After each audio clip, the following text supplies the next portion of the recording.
அனைவருக்கும் வணக்கம். புரட்சி தலைவி அம்மா கடந்த காலங்களில் சொல்லியிருப்பாங்க, குழந்தையும் கிள்ளி விட்டு தொட்டிலையும் ஆட்டுவார் கருணாநிதி அப்படின்னு. இது என்ன அர்த்தன்றது உங்களுக்கு புரியுதா?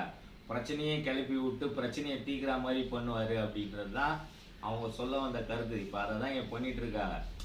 பொதுமக்கள் மூலியமாக சொல்கிற மாதிரி விவசாயின்னு சொல்லிட்டு போராட்டம் பண்ணவங்கள பார்த்தா நல்லா உழவு தடி இருக்கிறாங்க. அவங்கள பார்த்தா கஷ்டப்படுற விவசாயி மாதிரியே தெரில. இருக்கலாம், உண்மையான விவசாயி அவங்க போராட்டம் பண்ணவங்கன்னு தெரில. ஒன்று ஒரு அம்மா ஆட்டோ ஓட்டுற அம்மா என்ன சொல்கிறாங்க, நாங்கள் ரொம்ப கஷ்டப்படுறோம் லிப்டி கட்சின்னு சொல்கிறாங்க. கஷ்டப்படுறவங்க லிப்டி கட்சின்னு வருவாங்களா தெரில. ரெண்டு அப்புறம் ஊழல் வழக்கில் போனவர், அதாவது திகார் ஜெயிலில் எத்தனை கம்பெனி இன்ஜினியர் கூட தெரியாது, இவரு தான் தெரியும். மாதக்கணக்கில் அங்கே எண்ணின்னு இருந்தார். அவர் ப்ரோன்னுங்கிறாரு.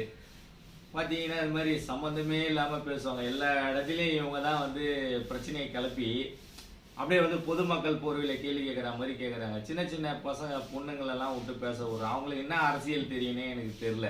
20 வயசு இருக்குமா? 10 வருஷத்துக்கு முன்னால் அவங்களுக்கு என்ன தெரிஞ்சிருக்கு அரசியல்? பேப்பரில் எழுதி கொடுக்குறது எடுத்துன்னு விஜய் அண்ணனுக்கு எதிராகவும் டிவிக்கு எதிராகவும் பேசினுக்கிறாங்க. இல்லை, நீங்கள் பேசுங்க தாராளமாக, கரெக்டு தான். பேப்பரில் எழுதி கொடுத்தது மனப்பாடம் பண்ணிட்டு ஒப்பிக்க கூடாது. ஏன்னா இப்போ நீங்கள் காலேஜ் படிக்கிற வயசுனால கடகடன்னு மனப்பாடம் பண்ணுறீங்க. நாங்களாம் கொஞ்சம் வயசானவங்கனால எங்களுக்கு ஞாபகம் வச்சுக்கிறது கொஞ்சம் கஷ்டம். அந்த பேப்பரை பார்த்து நீங்கள் படிக்கிறதுலாம் அது என்ன அர்த்தம் தெரிஞ்சு படிக்கிறீங்களா என்னான்னு தெரில. கடகடன்னு ஒப்பிக்கிறீங்க விஜயனை பற்றி, அது பண்ணுவாரா இது பண்ணுவாரான்னு.